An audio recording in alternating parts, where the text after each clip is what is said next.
Hello everyone. और आज हम लोग शुरू करने वाले हैं क्लास 10 के the making of a global world का पार्ट 4 तो हमारा हो चुका है। 5th नंबर पार्ट के बारे में बात करेंगे। जरा हम देखते हैं इस वीडियो में the making of a global world का सेकंड टॉपिक। ठीक है, हम लोग सेकंड टॉपिक के बारे में जानने की कोशिश करेंगे। ठीक है, ये द 19th सेंचुरी 1815 टू 1914 मतलब फर्स्ट वर्ल्ड वॉर के पहले। ठीक है, a world economy takes shape. तो देखिए, अभी हमने पिछले टॉपिक में ये देखा था कि डिजीज कॉन्क्वेस्ट ट्रेड है ना। तो कैसे कैसे बीमारी फैला, कैसे कैसे कॉन्क्वेस्ट हुआ, कैसे जीत लिया यूरोपियन कंट्रीज ने, अमेरिका के ऊपर कैसे शासन किया।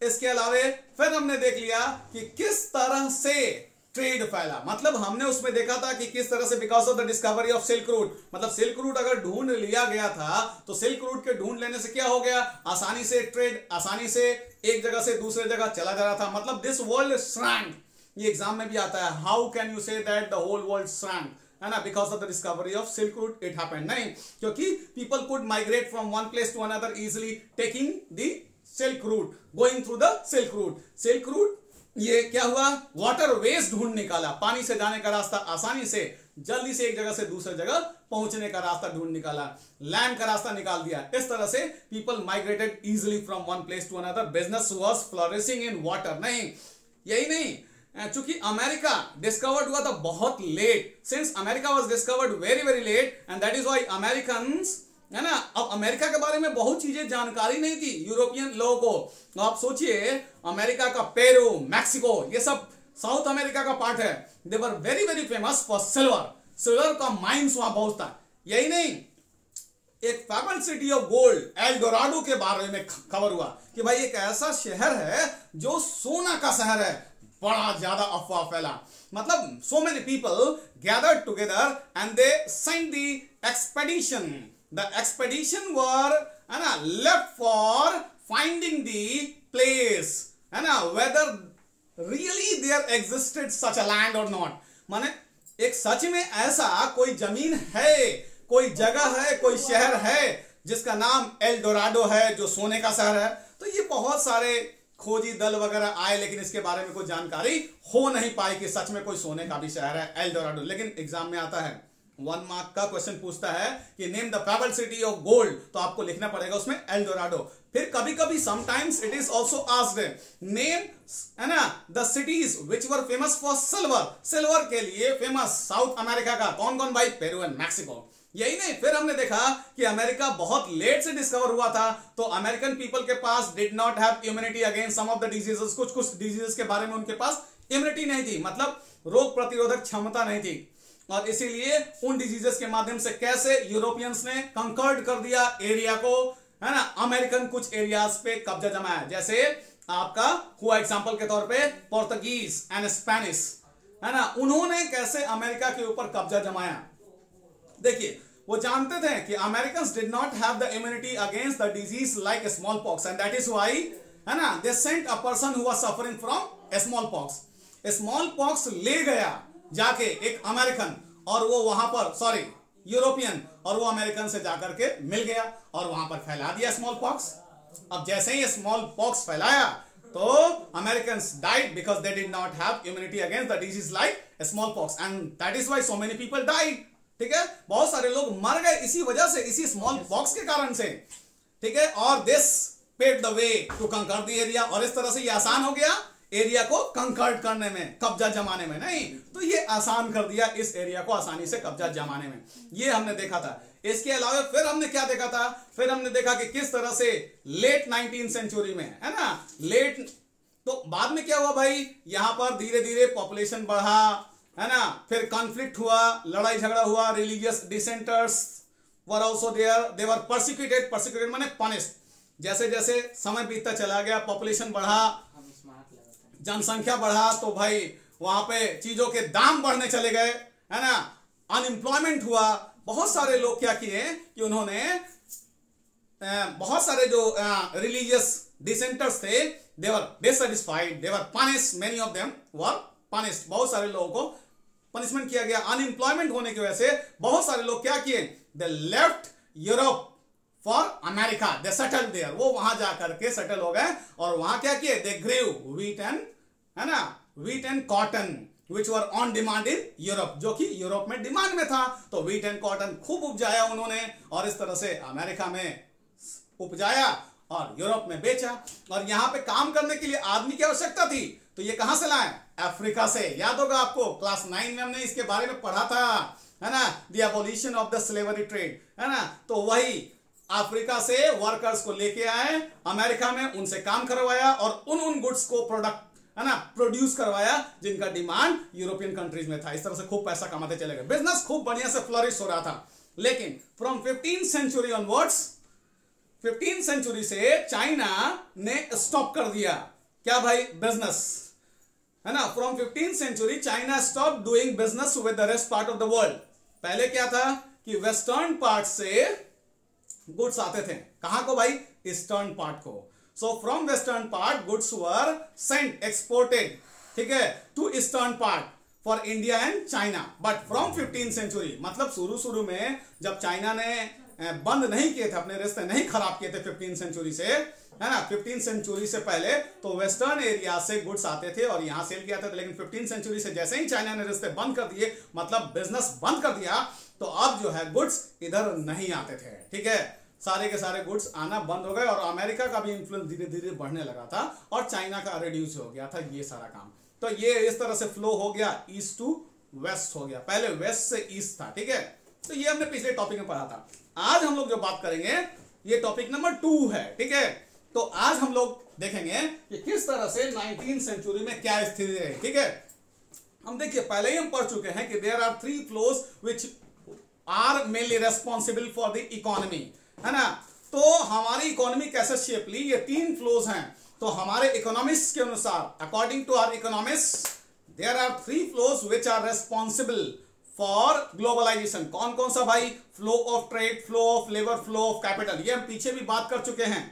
फ्लो ऑफ ट्रेड का मतलब flow of goods from one place to another. Flow of labour means people migrated from one place to another in search of jobs, पैसे कमाने के लिए, for their better living standard, ठीक है ना, for their better living conditions. यही नहीं, फिर हमने और भी बात किया था, हमने बात किया था flow of capital. Flow of capital मतलब पीपल मेड द इन्वेस्टमेंट, है ना, लोगों ने इन्वेस्टमेंट किया, ठीक है, कवरिंग अ लॉन्ग डिस्टेंस, दूर दराज की एरिया को कवर करते हुए लोगों ने क्या किया कि डिस्टेंस को कवर अप किया और वहां इन्वेस्टमेंट करते थे। अगर बिजनेस खूब चला तो भाई, है ना, इन्वेस्टमेंट चलेगा लंबे समय तक, अगर नहीं चला तो चलाएंगे। तो फ्लो ऑफ कैपिटल मतलब, है ना, people made the investment over long distances for a longer period of time और शॉर्टर पीरियड ऑफ टाइम। नहीं, तो ये तीनों फ्लोज हमने बात किया था इसके बारे में। These 3 flows took place, है ना, और इन तीनों को हम assume करके चलेंगे कि they took place simultaneously, एक साथ। हम तीनों फ्लो को टुगेदर मान के चलेंगे। लेकिन ऐसा नहीं कि हर बार ये एक साथ होता ही होता है, लेकिन हम assume करके चलेंगे क्योंकि हमें आसानी होगी, ठीक है। तो हम अब चलते हैं और आगे बढ़ते हैं और समझने की कोशिश करते हैं कि topic a world economy takes shape, हम कैसे दुनिया की इकोनॉमी ने शेप लिया, हम लोग इसके बारे में बात करेंगे। चलिए देखते हैं हम लोग, ठीक है, किस तरह से दुनिया की इकोनॉमी ने शेप लिया, जरा हम इसको समझते हैं, ठीक है।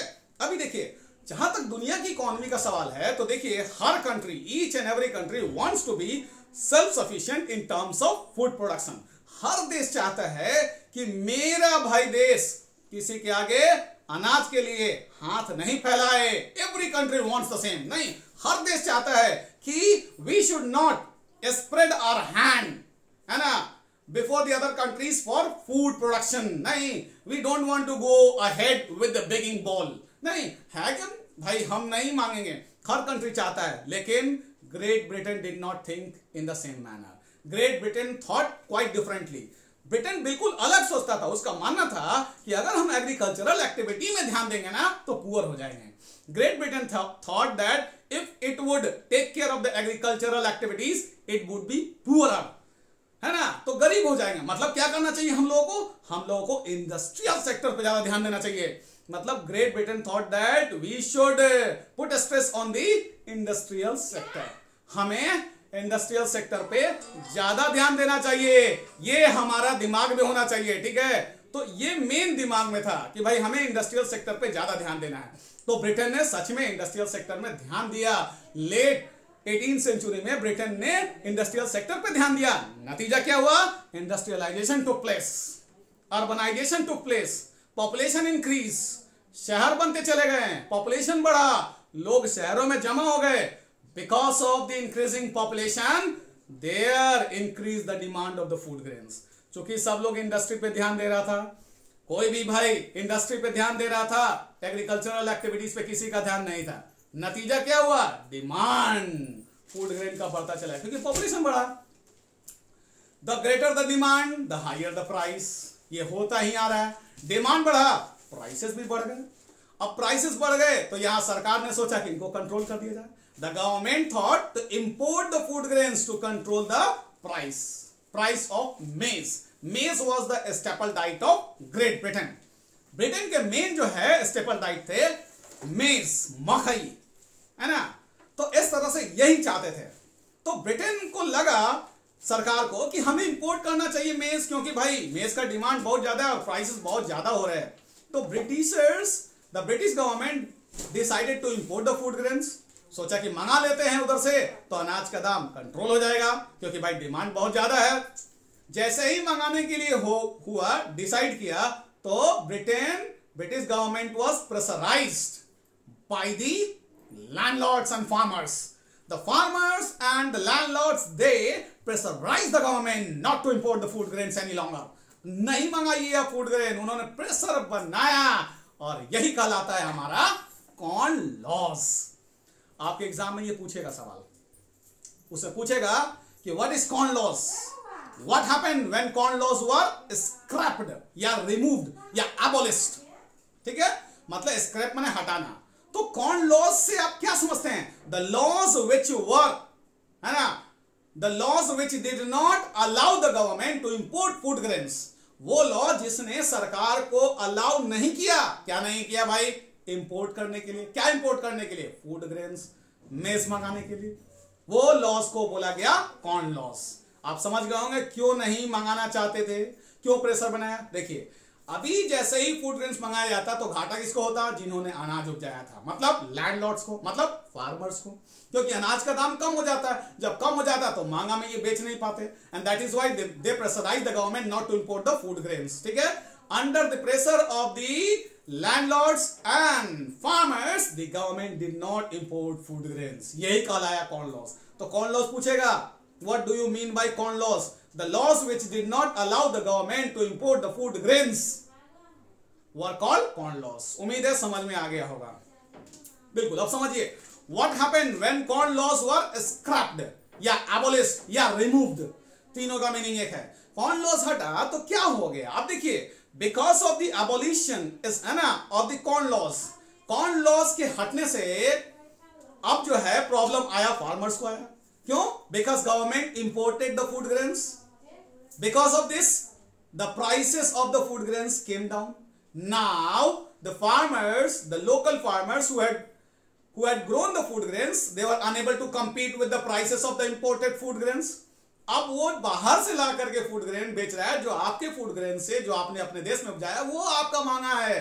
तो लोग सस्ते वाले खरीदेंगे ना, आपका नहीं खरीदेंगे। जैसे चाइना करता है हमारे साथ। चाइना के टॉयज का दाम कम पड़ता है, बेहतर क्वालिटी होती है, वो चाइना से ला करके इंडिया में सस्ते में बेच के चला जाता है, और हम इंडियंस ऐसे ही बैठे रहते हैं। क्यों? उनके पास टेक्नोलॉजी अच्छी है, उनके पास वेजेस कम लगता है, इसीलिए वो सस्ते में प्रोडक्शन कर पाते हैं और उनका मैन्युफैक्चरिंग रेट कम पड़ता है। नतीजा वो हमारे देश में आके भी बेच के चल जाते हैं और बेहतर क्वालिटी होने के कारण हम उनकी चीजें खरीद लेते हैं और इंडियन चीजें नहीं खरीद पाते, इंडियन टॉयज नहीं खरीद पाते।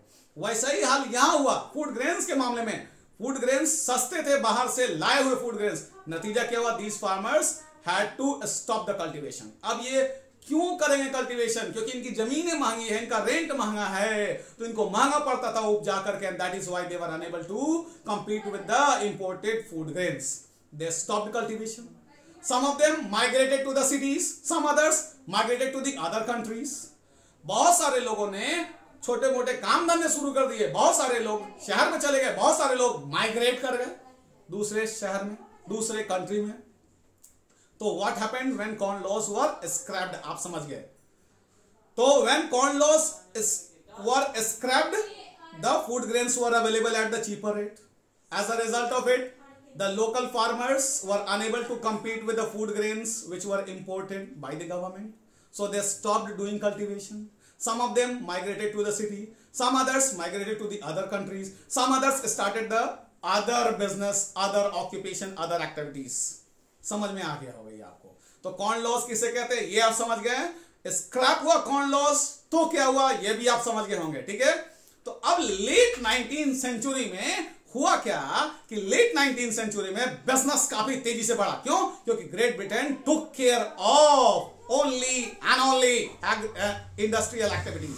As a result of it great Britain on handsome amount, खूब पैसा कमाया, पॉपुलेशन बढ़ा, demand of food grains also increase.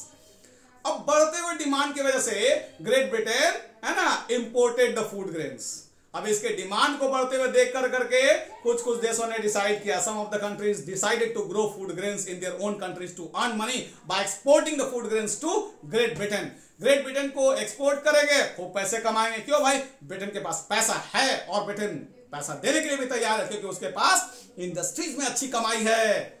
वो इंडस्ट्री में दिमाग लगा रहा है, उसको एग्रीकल्चरल एक्टिविटी से कोई लेना देना नहीं है। नतीजा उन्होंने डिसाइड कर लिया कि मंगवाएंगे और कुछ कंट्री ने निर्णय लिया, जैसे रशिया, जैसे अमेरिका, जैसे ऑस्ट्रेलिया, जैसे ईस्टर्न पार्ट ऑफ यूरोप। तो इस तरह से eastern part of Europe, eastern Europe, Russia, America, Australia, they decided to grow more and more food grains to earn more and more money, है ना, by exporting the food grains to great Britain. तो इस तरह से उन्होंने decide कर लिया कि फूड ग्रेन हम खूब आराम से बेचेंगे। किसको बेचेंगे भाई? तो हम बेचेंगे ब्रिटेन को और उससे पैसा लेंगे। लेकिन ये इतना आसान भी नहीं था। क्यों भाई? क्योंकि यहां पर कुछ देश जैसे आपका ऑस्ट्रेलिया, जैसे आपका America, there were the scarcity of the workers, so they wanted to have more and more workers coming and working there. So these countries which were ready to grow more and more food grains, they cut down the forest areas, forest areas को काट दिए, ठीक है। turn these forest areas into cultivating fields, cultivating fields में तब्दील कर दिया इन forest areas को ज्यादा से ज्यादा उपजाने के लिए।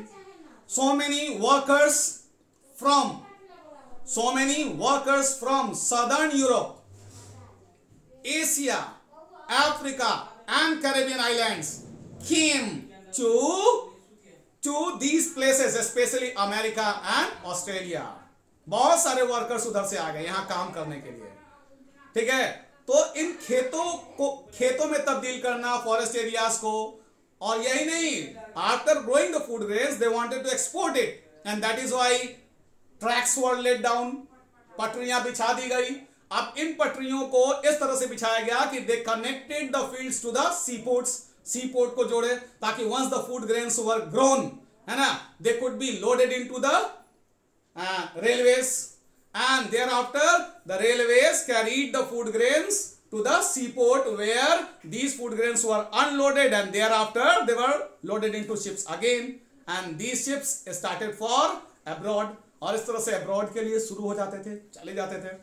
और इन सब चीजों में बहुत खर्चा है, रेलवे ट्रैक्स बिछाना, फिर जंगलों को काटना, इन सब के लिए खर्चे हैं। एंड द एक्सपेंडिचर वाज, है ना, sanctioned by the financial houses of London. London के फाइनेंशियल हाउसेस ने सैंक्शन किया ये पैसा, क्योंकि भाई उनको फिर फूड ग्रेन जाएंगे तो उसी में हो जाएंगे मेंटेन, ठीक है। और इस तरह से माइग्रेट किए, केवल यूरोप से 50 मिलियन पीपल माइग्रेट किए। और अगर if you talk about the whole world, 150 million migrated, है ना, टू डू द वर्क, काम करने के लिए 150 मिलियन लोग माइग्रेट किए। सोचिए, केवल यूरोप से 50 मिलियन और पूरे अगर हम दुनिया की बात करें तो 150 मिलियन लोग माइग्रेट किए। क्यों भाई? To get the jobs. और इस तरह से ये लोग यहां गए, अनाज खूब उपजाया। तो इस तरह से by the time of 1890s global economy was introduce, बिल्कुल अलग तरह की इकोनॉमी इंट्रोड्यूस हुई। आप समझ सकते हैं कितना बेहतरीन ढंग से ये काम हुआ, ठीक है। तो इस तरह से डिमांड फूड ग्रेन का इंग्लैंड का पूरा होते चला गया। ये हमने देख लिया, हमने ये देख लिया वर्कर्स कहां से आए, हमने इसके बारे में देखा, ईस्टर्न यूरोप देखा हमने, ठीक है। हमने देखा रशिया, हमने देखा ऑस्ट्रेलिया, हमने देखा अमेरिका, इन सब लोगों ने क्रॉप उपजाया। और यहां पे वर्कर्स कहां कहां से आए ये भी हमने देखा, सदर्न यूरोप, अफ्रीका, फिर आपका एशिया, फिर आपका कैरेबियन आइलैंड्स, इन सब जगहों से। तो ग्लोबल एग्रीकल्चरल एक्टिविटीज डन हुआ, मतलब किया गया। ये आपने देखा कहां कहां से लोग, बाहर से लोग आ रहे हैं और एग्रीकल्चरल एक्टिविटी करने के लिए, सोचिए। तो इस तरह से बिल्कुल इकोनॉमी चेंज हो गया। तो हम और आगे भी पढ़ेंगे, इंडिया में भी ऐसी घटनाएं होती चली गई। वीडियो बहुत लंबी हो रही है, इसलिए हम आज इसको स्टॉप करते हैं और अगले पॉइंट में, अगले पार्ट में हम लोग इसको कंटिन्यू करेंगे इस टॉपिक को। अभी ये खत्म नहीं हुआ है, ठीक है। इसमें फिर हम इंडिया के कॉन्टेक्स्ट में जानेंगे, ठीक है। उम्मीद है आपको पूरा टॉपिक समझ में आ रहा होगा। ध्यान से देखते रहिए वीडियो को और सब्सक्राइब करना ना भूले, ध्यान रखेंगे। और बेल आइकन को जरूर दबाएं ताकि आपको नोटिफिकेशन हमारे वीडियो की टाइम से मिलते रहे। तब तक के लिए बाय बाय।